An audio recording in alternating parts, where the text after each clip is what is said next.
अरे यार क्या बताऊं आपको, अगर आप सोच रहे हैं कि फाइव नाइट्स एट फ्रेडीज 2 देखने जाना है तो पहले ये सुन लीजिए।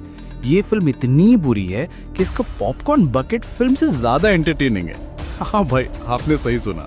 दिसंबर 5 को रिलीज हुई ये फिल्म क्रिटिक्स के लिए एक नाइटमेयर बन गई है, लेकिन अच्छे वाले नाइटमेयर नहीं, बल्कि उस तरह का जो आपको सोने नहीं देता, क्योंकि आप सोचते रहते कि अपने पैसे कहाँ बर्बाद कर दिए। एमा टैमी के डायरेक्शन में बनी ये सीक्वल इतनी ऑकवर्डली बनी है कि आप हैरान रह जाएंगे। स्कॉट कॉथिन ने अकेले स्क्रीन प्ले लिखी है और लगता है जैसे उन्होंने सब कुछ सोचा है, लेकिन कुछ भी समझ में नहीं आता। जॉश हचिनसन फिर से माइक के रोल में हैं, पाइपर रूबियो एबी के रूप में और एलिजाबेथ लेल वेनेसा बनकर आई हैं।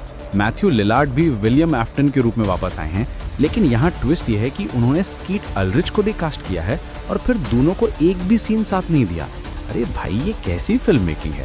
फिल्म 2002 में सेट है और एक 1982 का प्रोलॉग भी है जहां मैरियनेट नाम का नया एनिमेट्रॉनिक कैरेक्टर इंट्रोड्यूस होता है। लेकिन यहाँ प्रॉब्लम यह है कि ये सारे एनिमेट्रॉनिक्स इतने हैवी फुटेड गौरचुरी के साथ मूव करते हैं कि आप सोचने पर मजबूर हो जाते हैं कि ये कैसे इतनी जल्दी एक जगह से दूसरी जगह पहुंच जाते हैं प्रॉपर किलिंग स्प्री के लिए। और सबसे मजेदार बात यह है कि पूरी फिल्म भी एग्जैक्टली इसी तरह मूव करती है। अब आइए बात करते हैं इसकी सबसे बड़ी प्रॉब्लम्स की।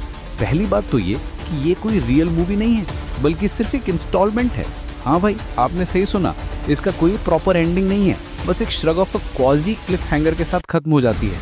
ऐसा लगता है जैसे किसी ने बुक का चैप्टर 8 पढ़ने के बाद लिख दिया हो, टू बी कंटिन्यूड, और चल दिया हो। फिर आती है इसकी ऑकवर्ड पेसिंग की प्रॉब्लम। सीन ट्रांजिशंस इतने इनेप्ट हैं कि आप कॉन्स्टेंटली फील करते हैं कि ये मूवी दूसरी मूवीज की नकल कर रही है, लेकिन समझ नहीं पा रही कि वो एक्चुअली क्या करती थी। एक सीन में साइंस टीचर अपनी कीज के साथ कुछ इलॉजिकल करता है और आप सोचते हैं ओह व्हाट फन, लेकिन सार्काज़म में ऑब्वियसली। सबसे हैरान करने वाली बात यह है कि एक बंद रेस्टोरेंट में पावरफुल वाईफाई सिस्टम काम कर रहा है। अरे भाई, लॉजिक कहाँ गई? स्कॉट कॉथिन ने गेम क्रिएटर होने के नाते सब कुछ सोचा है, लेकिन कुछ भी मेक सेंस नहीं करता।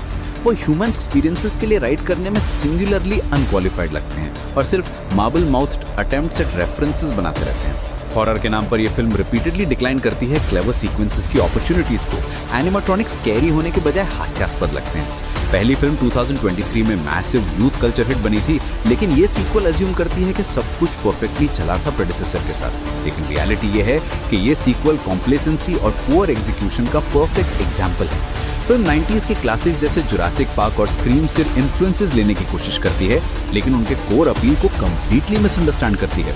वेन नाइट और दूसरे एक्टर्स को कास्ट किया गया है उन फिल्म से, लेकिन उनका प्रॉपर यूटिलाइजेशन नहीं किया गया। ये फ्रैंचाइज प्रोटेक्शन के लिए बनी है, जेन्युइन फिल्म मेकिंग के लिए नहीं। सबसे बड़ी ट्रेजेडी ये है कि ये मूवी कोई जेन्युइन हॉरर या सस्पेंस जनरेट नहीं करती। बार बार अपॉर्चुनिटीज आती हैं क्लेवर सीक्वेंसेस बनाने की, लेकिन हर बार फिल्म डिक्लाइन कर देती है। कोहेरेंट स्टोरी टेलिंग और लॉजिकल कंसिस्टेंसी का तो नामो निशान नहीं है। तो अगर आप पूछ रहे हैं कि क्या देखने जाना चाहिए, तो मेरी सलाह है बेहतर है आप पॉपकॉर्न बकेट खरीद लें और घर जाकर उसे देखते रहें। कम से कम वो एंटरटेनिंग तो होगा। ये पहली बार हो सकता है कि जब बकेट फीचर से ज्यादा एंटरटेनिंग हो। फाइव नाइट्स एट फ्रेडीज 2 एक ऐसी फिल्म जो प्रूव करती है कि कभी कभी सीक्वल्स बनाना ही नहीं चाहिए। अगर आप रियल हॉरर मूवी देखना चाहते हैं तो कहीं और देखिए, यहाँ सिर्फ आपका टाइम वेस्ट होगा।